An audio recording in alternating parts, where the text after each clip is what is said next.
Hello, good morning class. आज proof करने वाले हैं कि एफ और आर में संबंध क्या होता है, यानी एफ बराबर आर बाई टू को क्या करने वाले हैं, प्रूफ करने वाले हैं कि कैसे होता है। ठीक है, ये तो सब कोई जानता है कि एफ बराबर आर बाई टू होता है, लेकिन ये कैसे आता है, ठीक है, इसको आज प्रूफ करने वाला है। ये बोर्ड एग्जाम में अक्सर 5 मार्क्स का पूछा जाता है, क्लास 10th या 12th हो। ठीक है, तो इसको आज क्या करने वाले हैं, प्रूफ करने वाले हैं। ठीक है, तो सबसे पहले इसका लैंग्वेज कैसे लिखा जाता है, तो फिगर को देखकर लैंग्वेज लिखा जाता है। कैसे लिखा जाता है, तो फिगर को देखकर इसका लैंग्वेज लिखा जाता है। ठीक है ना, तो फिगर बना देते हैं, उसके बाद लैंग्वेज हम बोल देंगे, उसके हिसाब से लिख सकता है। तुम लोग यार फिगर बनाना जो सीख गया वो लैंग्वेज को भी क्या कर सकता है, लिख सकता है। ठीक है, तो सबसे पहले फिगर बनाते हैं इसका। ठीक है, एक फिगर लेते हैं, फिगर में एक अवतल दर्पण लेते हैं। क्या लेते हैं, अवतल दर्पण। ठीक है, क्या लेते हैं, अवतल दर्पण। एक त्रिज्या लेते हैं इसका। ठीक है, और ई वाला क्या कहलाता है, ई वाला पॉइंट कहलाता है ध्रुव, यानी पोल कहलाता है। इसको पी से डिनोट करते हैं। किससे, पी से। ई मान लेते हैं केंद्र है, क्या है, वक्ता केंद्र है। ठीक है, क्या है, वक्ता केंद्र है, जिसको सी से डिनोट करते हैं।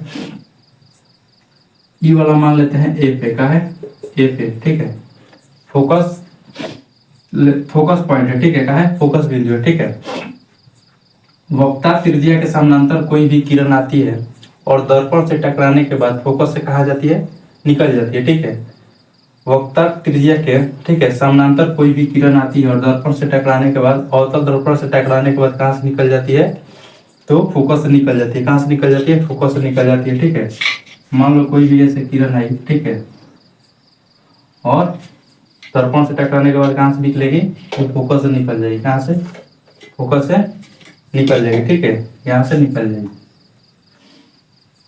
ठीक है ना,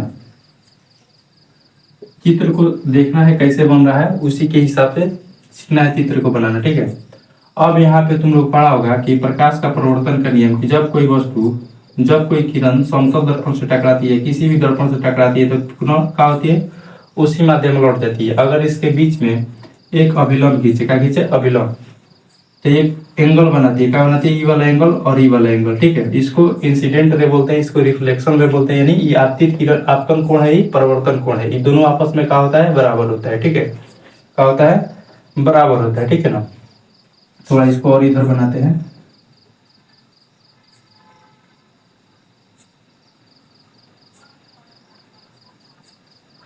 ये दोनों एंगल का होता है, बराबर होता है। उसी प्रकार हम इसके बीच में एक अभिलंब खींच देगा, खींचते एक अभिलंब ले लें। ठीक है, इस प्रकार, ठीक है, इस प्रकार एक अभिलंब ले लें।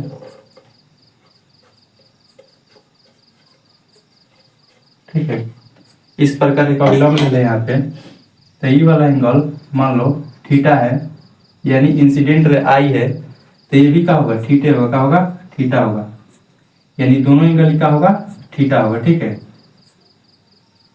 ये वाला थीटा है, ये भी क्या होगा, थीटा होगा। ठीक है, क्योंकि प्रकाश के परिवर्तन के नियम से आपतन कोण और परिवर्तन कोण का होता है, दोनों बराबर होता है, इसीलिए भी थीटा होगा, तो भी क्या होगा, थीटा होगा। ठीक है, अब जब कोई दो समानांतर रेखा के बीच में एक ऐसी लाइन खींच दी जाए, ठीक है, तिर्यक रेखा खींच दी जाए, तो एकांतर अंतर कोण का होता है, बराबर होता है। ध्यान रखना कि जब दो कोई समानांतर रेखा के बीच में एक तिर्यक रेखा खींच दी जाए, तो एकांतर अंतर कोण का होता है, बराबर होता है। ठीक है, यानी ई वाला एंगल और ई वाला एंगल दोनों का होगा, बराबर होगा। क्या होगा, बराबर होगा। उसी प्रकार ये थीटा है, तो ये भी क्या होगा, थीटा होगा। ये भी एंगल कितना होगा, थीटा होगा। ठीक है, ये वाला थीटा है, तो ये भी कितना होगा, थीटा होगा, क्योंकि एकांतर अंतर कोण का होता है, दो समानांतर के बीच में अगर कोई एक तिर्यक रेखा खींच दी जाए, तो एकांतर अंतर कोण से दोनों एंगल का होगा, बराबर होगा। क्या होगा, बराबर होगा। ठीक है, तो इतना बात समझ में आ गया होगा, इतना बात समझ में आया होगा। चलो इसके आगे देखते हैं।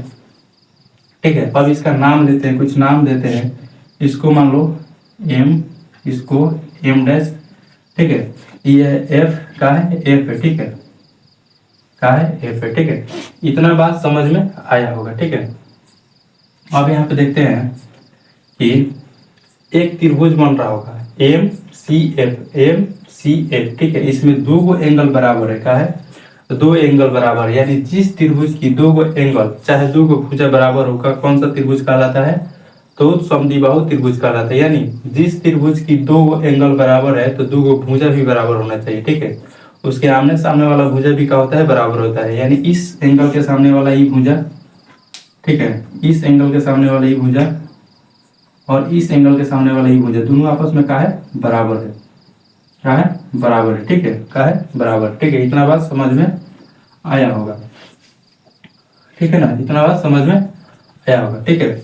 लेकिन हम इसको प्रूफ करने का बहुत सारा नियम है, बहुत सारा तरीका है इसको प्रूफ करने का, ठीक है। हम अपना तरीका से इसको प्रूफ करते हैं, ठीक है। तो इसका लैंग्वेज कैसे बनेगा, ठीक है। एक लाइन और लिख देते हैं यहाँ पे एक अभिलंब लेते हैं, क्या लेते हैं, अभिलंब। इसको लेते हैं पी डैश, का लेते हैं पी डैश, ठीक है। इसको अभिलंब लेते हैं, यहाँ पे खींचते हैं और इसको मानते हैं पी डैश। इसका लैंग्वेज कैसे बनेगा, लैंग्वेज कैसे इसको लिखना है, ठीक है। लैंग्वेज याद नहीं करना है, ठीक है, याद नहीं करना है। लैंग्वेज लिखना है कैसे, तो फिगर को देखकर, ठीक है। कैसे लिखना है, फिगर को देखकर लिखना है कि एक हम अवतल दर्पण लेकर लिए, अवतल दर्पण लिए जिसमें से वक्ता त्रिज्या के समानांतर एक किरण दर्पण से टकराने के बाद फोकस लेंस से गुजरती है, ठीक है। दर्पण और वक्ता केंद्र के बीच एक नॉर्मल खींचे जिसके कारण आपतित कोण और परिवर्तित कोण बराबर है। क्या है, आपतित कोण और परिवर्तित कोण बराबर है, ठीक है। इसीलिए त्रिभुज त्रिभुज यहाँ पे भी लिख सकते हैं कि कोण लिखेंगे उसमें कि कोण, यहाँ पे मान लेते हैं कोई नाम, यहाँ पे जैसे ए एम सी बराबर, यहाँ पे लिख देंगे कि ए एम सी कोण ए एम सी बराबर कोण कोण एम सी एफ होगा। क्या होगा, एम सी एफ होगा, एकांतर अंतर कोण से, ठीक है। एकांतर अंतर कोण से, ठीक है। अंतर कोण से, एकांतर अंतर कोण से क्या होगा, इक्वल होगा। क्या होगा, इक्वल होगा, ठीक है। अब यहाँ पे समझो कि ई वाला एंगल कितना होगा, ई वाला एंगल कितना होगा, ठीक है। ई वाला एंगल कितना होगा, जब ये थीटा है, ये थीटा है, तो ये कितना हो जाएगा, 2 थीटा। कितना होगा, 2 थीटा, ठीक है। इतना पता होगा तुम लोगों को, कितना होगा, 2 थीटा, ठीक है। क्योंकि त्रिभुज के तीनों कोणों का योग कितना होता है, 180 होता है। और इस लाइन पर भी कितना बनेगा, 180, यानी थीटा प्लस थीटा और ई वाला जोड़ेंगे तो कितना होगा, 180 होगा, ठीक है। तो इन दोनों का कोण बाहर वाला कोण का योग क्या होता है, बराबर होता है, ठीक है। इतना बात तुम लोगों को पता होगा, ठीक है। इसको छोड़कर इन दोनों को कोणों का योग क्या होता है, ई वाला कोण। अगर ये 60 है, ये 30 है, तो ये कितना होगा, 90 होगा। ये 45 है, ये 30 है, तो कितना होगा, 75 होगा। ये कितना होगा, 75 होगा, ठीक है। इन दोनों का कोण का योग ई वाला कोण होता है। इतना बात समझ में आया होगा, ठीक है। तो इसका लैंग्वेज कैसे लिखेंगे कि ऐसे बोल सकते हैं कि एक फिगर लिया गया है जिसमें एक अवतल दर्पण को लिया गया है, वक्ता केंद्र के समानांतर एक किरण जा रही है, दर्पण से टकराने के बाद फोकस से गुजरेगी, ठीक है, गुजरेगी और दर्पण से टकरा के कहां से गुजरेगी, फोकस से गुजरेगी, ठीक है। दर्पण फोकस देखो, यहाँ पे लिखेंगे कि दर्पण और वक्ता केंद्र के बीच एक नॉर्मल खींचे, क्या खींचे, नॉर्मल, जिसमें आपतन कोण और परिवर्तन कोण का होगा, बराबर होगा, ठीक है। और एकांतर अंतर कोण से ये भी कोण का होगा, बराबर होगा, ठीक है। एकांतर अंतर कोण से क्या होगा, बराबर होगा। यहाँ पे लिखेंगे कि एम एफ पी आई बराबर 2 थीटा होगा। क्या होगा, 2 थीटा, ठीक है। इतना बात समझ में आया होगा। अब यहाँ से प्रूफ करने की कोशिश करते हैं, ठीक है। लैंग्वेज जिस प्रकार से मन करे उस प्रकार से लिख सकते हैं इस फिगर को देखकर, ठीक है। प्रूफ कैसे करेंगे, तो लेते हैं कि त्रिभुज एम सी पी में, एम सी पी आई में, ठीक है, एम सी पी आई में, ठीक है, एम सी पी आई में यानी पी डैश में, ठीक है। टेन थीटा बराबर क्या होता है, लंब बटा आधार, यानी लंब कितना होगा, P I P dash M बटा पी डैश सी, ठीक है, पी डैश सी, ठीक है। इसको इक्वेशन फर्स्ट करते हैं, क्या करता है, इक्वेशन फर्स्ट अगेन, ठीक है, again P dash M P dash F में, यानी एम पी डैश एफ में, ठीक है, एफ में, ठीक है। लिख सकते हैं इन त्रिभुज इन त्रिभुज M P dash M C P I में, यानी एम सी पी डैश में इसको लिख सकते हैं कि अगेन इन त्रिभुज M P I P dash F में, ठीक है। फिर लिखेंगे टेन, इसमें 2 थीटा है, कितना है 2 थीटा, तो टेन 2 थीटा बराबर क्या होगा, लंब बटा आधार, यानी पी डैश एम बटा ये कितना हो जाएगा एफ पी आई एफ समीकरण 2, इक्वेशन सेकेंड, ठीक है। इक्वेशन सेकेंड लेते हैं, क्योंकि यहाँ पे समझो, अगर ई वाला देखो, अगर यहाँ पे टकरा रहा है लेकिन ये यहाँ पे टकरा था, कहाँ टकरा था, यहाँ पे, ठीक है। मान लो कि यहाँ पे टकरा था, तो ई थीटा और 2 थीटा लगभग दोनों का होता है, बराबर होता है, समझना, ठीक है। अगर ई वाला एंगल, ठीक है, यहाँ से न यहाँ पे ना टकरा कर यहाँ पे टकरा था, एकदम इसके पास, कहाँ पे, एकदम पास, क्योंकि जो हम दर्पण लिए है वो बहुत छोटा लिया है, क्या लिया है, इसमें थोड़ा बड़ा दिखाया गया है, लेकिन जो दर्पण लिए है बहुत छोटा लिया है, ठीक है।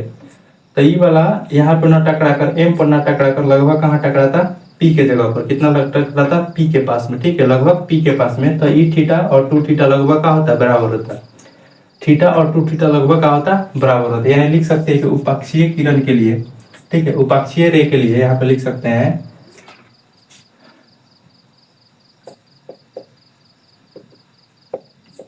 उपाक्षीय किरण के लिए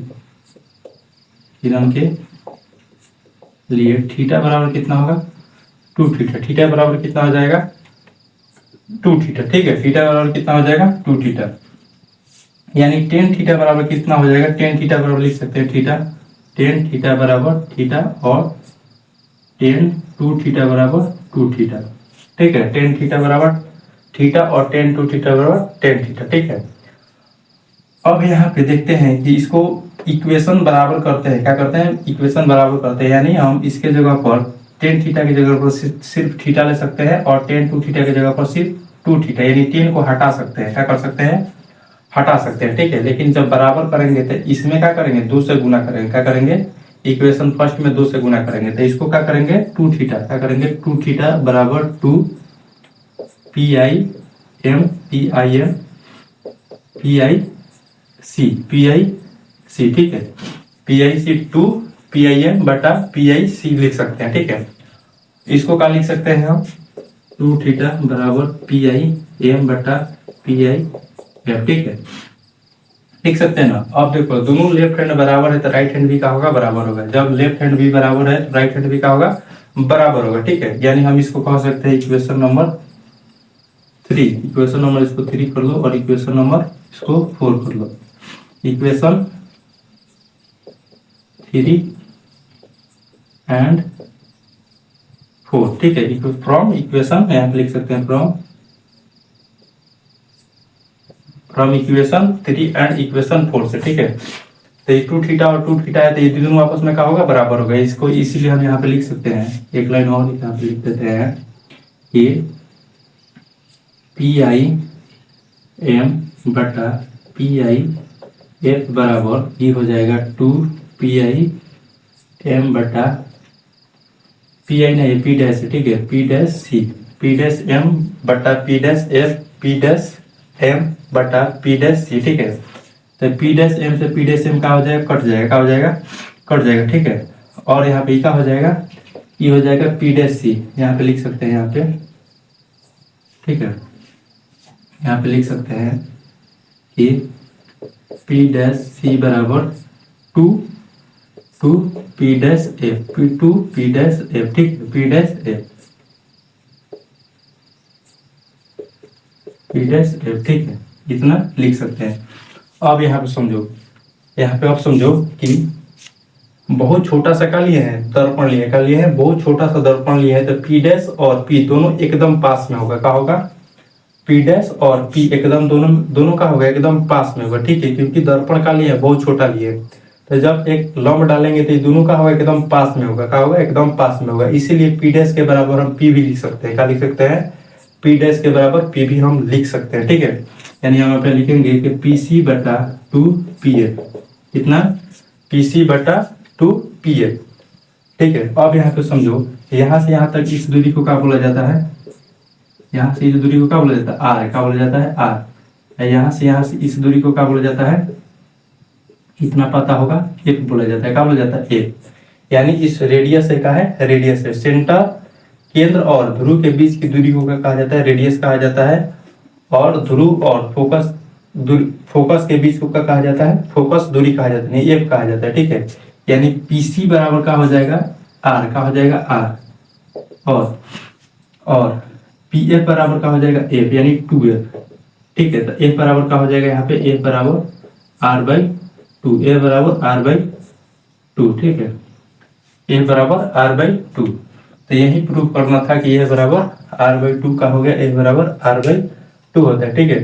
तो इतना बात समझ में आया होगा, ठीक है। तो जल्दी से इसको नोट कर लो, ठीक है। ये हमेशा 5 मार्क्स का पूछा जाता है, ठीक है। कितना मार्क्स का, 5 मार्क्स का पूछा जाता है। तो चलो इसको नोट कर लो और मिलते हैं अगले वीडियो, ठीक है। मिलते हैं अगले वीडियो में, इसको नोट कर लो। इसी प्रकार के वीडियो जो इम्पोर्टेंट क्वेश्चन होगा, जो बोर्ड एग्जाम में आने वाला है, ठीक है, उसको क्या करेंगे, इस रोज डेली बाय डेली कराएंगे, ठीक है। तो इसको देखो और समझो, ठीक है, बहुत ईजी है। तो मिलते हैं अगले वीडियो में।